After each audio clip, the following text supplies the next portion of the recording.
DMV-ի անակնկալը, վարորդական իրավունք ունեք, հնարավոր է ստիպված լինեք նորից քննություն հանձնել, հակառակ դեպքում այն կարող է չեղարկվել։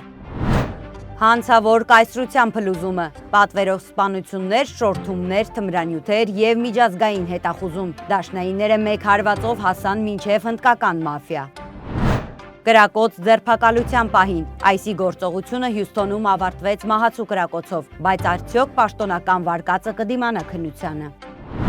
Վեյմոն խնջույքի վայր, ալկոհոլ, խաղալիք ատրճանակ և ինքնավար մեքենա, դեռահասների վտանգավոր զբոսանքը ավարտվեց ոստիկանությունում։ Քրքի գործով նոր ապացույցներ, տեսագրություններ, ԴՆԹ և գաղտնի գրություն, դատախազությունը քայլ առ քայլ փորձում է ապացուցել, թե ինչպես է ծրագրվել սպանությունը։ Այս և մի շարք այլ լուրերի մանրամասները հաջորդիվ։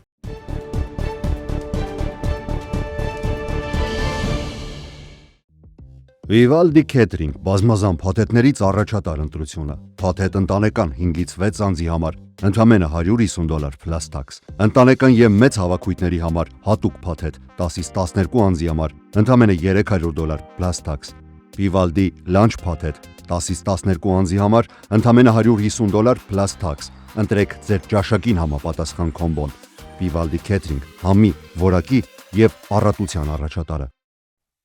Արմեդիա YouTube-յան ալիքում ԱՄՆ գլխավոր լուրերն են, ես Էմմա Շաբոյանն եմ, բարև ձեզ։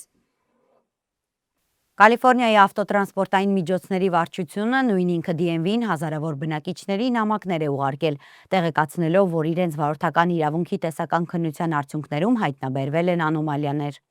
Վարչությունը պահանջում է 30 օրվա ընթացքում կրկին հանձնել քննությունը, հակառակ դեպքում նրանց վարորդական իրավունքը կչեղարկվի։ Անսպասելի ծանուցումները բազմաթիվ վարորդների ստիպել են շտապ գրանցվել նոր քննության համար, միաժամանակ փորձելով հասկանալ, թե ինչն է եղել խնդրի պատճառը։ Նման նամակներ ստացել են Կալիֆորնիայի տարբեր քաղաքների բնակիչներ։ DMV-ն հաստատել է, որ հայտնաբերել է որոշ տեսական քննությունների արդյունքում առկա անոմալիաներ, ինչի հետևանքով մոտ 11,000 մարդ պարտավոր է կրկին ներկայանալ և հանձնել քննությունը։ Խնդիրը վերաբերում է այն անձանց, ովքեր տեսական քննությունը հանձնել են 2025 թվականի հուլիսից մինչև 2026 թվականի ապրիլը։ DMV-ն դեռ չի պարզաբանել, արդյոք վարորդները պետք է վճարեն քննությունը կրկին հանձնելու համար և ինչպես նաև չի հայտնել, թե երբ են ուղարկվել ծանուցումները։ Այսօր դաշնային իշխանությունները հայտարարել են հնդկական ծագմամբ 3 միջազգային հանցավոր խմբավորումների հետ կապ ունեցող 24 կասկածյալի ձերբակալության մասին։ Գործողություններն իրականացվել են ԱՄՆ-ում, Կանադայում և Եվրոպայում Operation Hardball անվանումը կրող հետաքննության շրջանակում։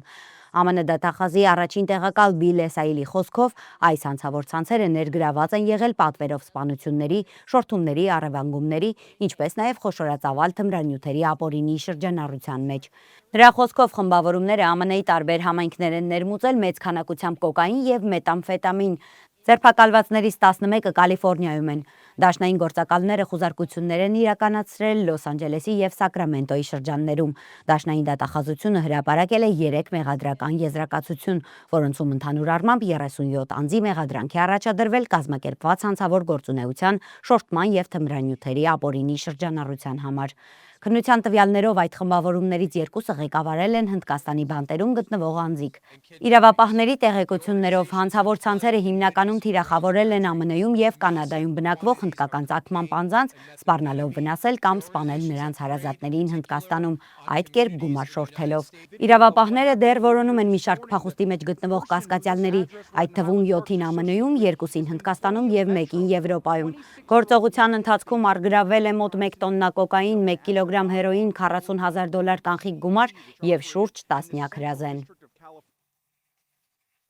Տեքսասի Հյուսթոն քաղաքում ներգաղթի և մաքսային ծառայության ICE աշխատակիցը մահացու կրակ է բացել մեքսիկացի տղամարդու ուղղությամբ, երբ վերջինս ըստ պաշտոնական տվյալների փորձել է մեքենայով խուսափել ձերբակալությունից։ Ներքին անվտանգության նախարարության հայտարարության համաձայն Լորենցո Սալգադո Արաուխոն ԱՄՆ-ում գտնվել է ապօրինի, չի ենթարկվել իրավապահների հրահանգներին և փորձել է մեքենայով հարվածել ICE աշխատակցին։ Դրանից հետո գործակալը ինքնապաշտպանության նպատակով կրակ է բացել։ Նախարարության տվյալներով Արաուխոյի մեքենան նաև բախվել է ICE ծառայողական ավտոմեքենային։ Վիրավոր Արաուխոն տեղափոխվել է հիվանդանոց, որտեղ էլ ավելի ուշ մահացել է։ Դեպքի առնչությամբ հետաքննություն է սկսել ՀԴԲ-ի Հյուսթոնի գրասենյակը, պարզելու արդյոք տեղի է ունեցել հարձակում դաշնային իրավապահի նկատմամբ։ Սա առնվազն 6-րդ մահացու հրաձգությունն է դաշնային ներգաղթային իրավապահների մասնակցությամբ։ Նախորդ տարի դաշնային ներգաղթային գործակալը կրակել եւ սպանել էր 23-ամյա ԱՄՆ քաղաքացի Ռուբեն Ռեյ Մարտինեսին, իսկ այս տարվա հունվարին Մինեապոլիսում դաշնային գործակալի կրակոցից զոհվել էր 37-ամյա ԱՄՆ քաղաքացի Ռենե Գուդը։ Երկու դեպքում էլ DHS-ը հայտարարել է, որ վարորդները փորձել էին մեքենայով հարվածել իրավապահներին, սակայն այդ պնդումները վիճարկվում են տեղական պաշտոնյաների եւ ականատեսների կողմից։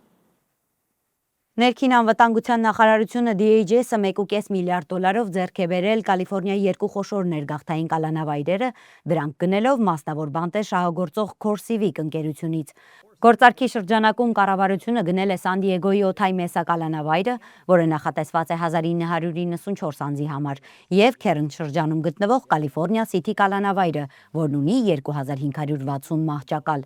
Չնայած սեփականատերը փոխվել է, CoreCivic-ը շարունակելու է կառավարել երկու կենտրոնների ամենօրյա գործունեությունը ներգաղթի եւ մաքսային ծառայության ICE հետ գործող պայմանագրի շրջանակում։ Հիշեցնեմ, որ Կոնգրեսը 2025 թվականի բյուջեով ներքին անվտանգության նախարարությանը հատկացրել է շուրջ 170 միլիարդ դոլար ներգաղթի վերահսկման եւ կալանավորման ծրագրերի համար, որից 45 միլիարդ դոլարը նախատեսված է մինչեւ 2029 թվականը կալանավայրերի հզորությունների ընդլայնման նպատակով։ Դաշնային իշխանությունների ծրագրի նպատակն է ստեղծել ներգաղթային կալանավորման ավելի մեծ ցանց, որը սեփականության առումով ավելի քիչ կախված կլինի մասնավոր բանտային ընկերություններից, միաժամանակ պահպանելով դրանց կառավարման ծառայությունները։ Լոս Անջելեսի Boyle Heights թաղամասի բնակիչներն ու համայնքային ակտիվիստները հերթական հանդիպումներ են անցկացրել Lineage Logistics ընկերության ղեկավարների հետ,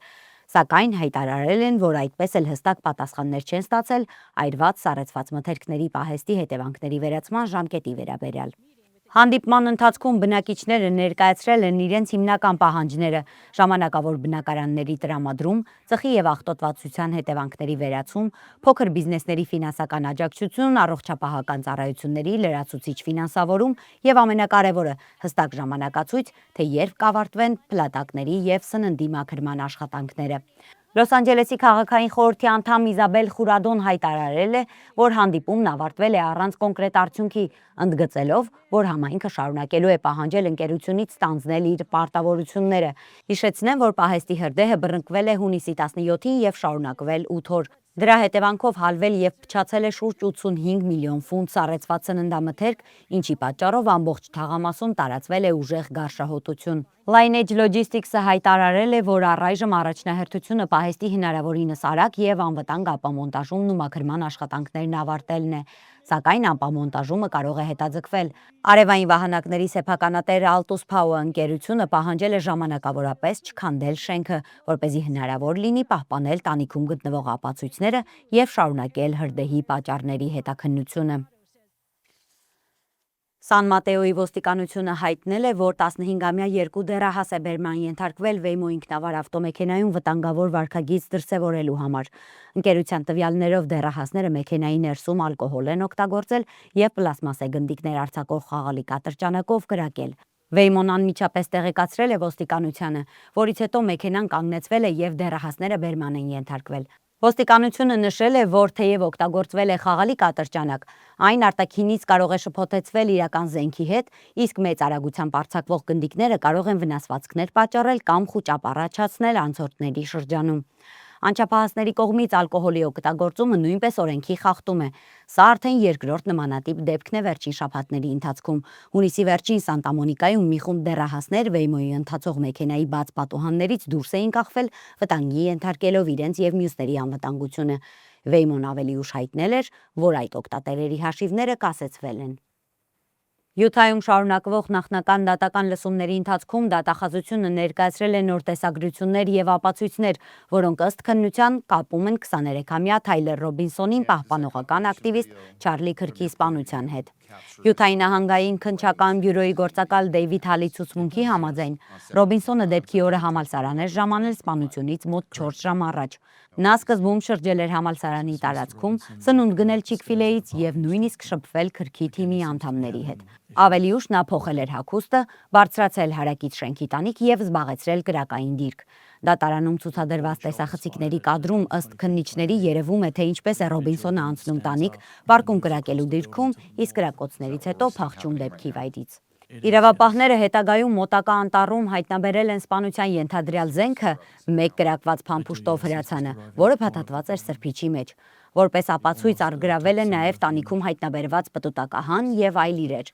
Դատախազությունը նախատեսում է ներկայացնել նաև Ռոբինսոնի նախկին սենյակակցի տեսաձայնագրված ցուցմունքը։ Քննության տվյալներով Ռոբինսոնը նրան թողել էր գրություն, որտեղ գրել էր. «Ես հնարավորություն ունեմ վերացնելու Չարլի քրքին եւ պատրաստվում եմ դա անել»։ Ըստ դատախազների նա նաև հաղորդագրություն էր ուղարկել նշելով, որ թիրախավորել է քրքին, քանի որ հոգնել էր նրա ատելությունից։ Լսումներին մասնակցում են ինչպես Չարլի քրքի ծնողները եւ այրին, այնպես էլ մեղադրյալի ծնողները։ Երբ դատարանում ցուցադրվել են սպանության տեսագրությունները, քրքի ընտանիքի անդամները ժամանակավորապես լքել են նիստերի դահլիճը։ Այս փուլում դատախազությունը պետք է միայն համոզի դատավորին, որ բավարար հիմքեր կան գործը լիարժեք դատաքննության ուղարկելու համար։ Միաժամանակ այն շարունակում է պահանջել մահապատիժ, մինչդեռ պաշտպանական կողմը փորձում է հանել այդ պահանջը գործից։ Միացյալ Նահանգների զինված ուժերն այսօր հարվածներ են հասցրել Իրանի թիրախներին՝ ի պատասխան Հորմուզի նեղուցում առևտրային նավերի վրա իրականացված հարձակումների։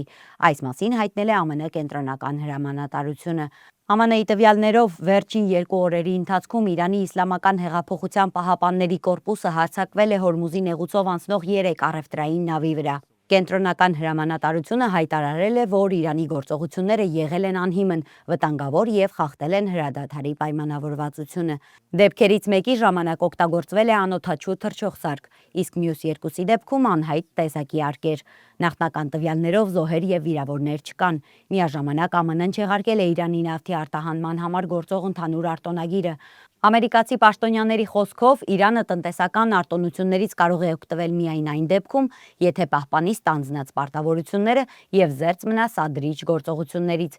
Իրանի փոխարտգործնախարար Քազեմ Ղարիբաբադին հայտարարել է, որ ԱՄՆ-ի կողմից նավթային արտոնագրի չեղարկումն ու ռազմական գործողությունները խախտում են կողմերի միջև գործող հուշագրի պայմանները։ Նա նաև զգուշացրել է, որ Իրանը վճռական քայլեր կձեռնարկի ազգային շահերն ու անվտանգությունը պաշտպանելու համար, մատնանշելով նաև Իսրայելի գործողությունները Լիբանանում եւ Միացյալ Նահանգների հնչեցրած սպառնալիքները։ Այսօր իմ գործընկեր Հարություն Մինասյանը տեղեկացրել էր Նյու Յորքում կառուցվող բարձրահարկ շենքի կառուցվածքային լուրջ խնդիրների եւ փլուզման վտանգի մասին։ Թարմացումներ կան։ Խոսքը 37 հարկանի շենքի մասին է, որը նախկինում եղել է Pfizer դեղագործական ընկերության գլխավոր գրասենյակը։ Ներկայում այն վերակառուցվում է շքեղ բնակարանների։ Սա Նյու Յորքի գրասենյակային շենքերը բնակելի համալիրների վերածելու խոշորագույն նախագծերից մեկն է, որտեղ նախատեսվում է ավելի քան 1600 բնակարան։ Ահազանգը ստացվել է այն բանից հետո, երբ շենքից սկսել են աղյուսներ թափվել։ Իշխանությունների տվյալներով շենքի 21-րդ հարկում 2 հիմնական կրողցություններ ծռվել են, իսկ 21-ից 26-րդ հարկերի հատվածում հայտնաբերվել են բազմաթիվ ճաքեր։ Փողոցից նույնիսկ տեսանելի է եղել ծռված մետաղական սյուներից մեկը։ Նյու Յորքի քաղաքապետ Զոհրան Մամդանին հայտնել է, որ ինժեներներն աշխատում են շենքի կառուցվածքը կայունացնելու ուղղությամբ, իսկ իրավիճակը վերահսկվում է նաև անօդաչու թռչող սարքերի միջոցով։ Տարածքը ժամանակավորապես փակ է ինչպես հետիոտների, այնպես էլ ավտոմեքենաների երթևեկության համար։ Այսօրվա համար այսքանը ես Էմմա Շաբոյանն եմ, շնորհակալ եմ ուշադրության համար։ Կհանդիպենք։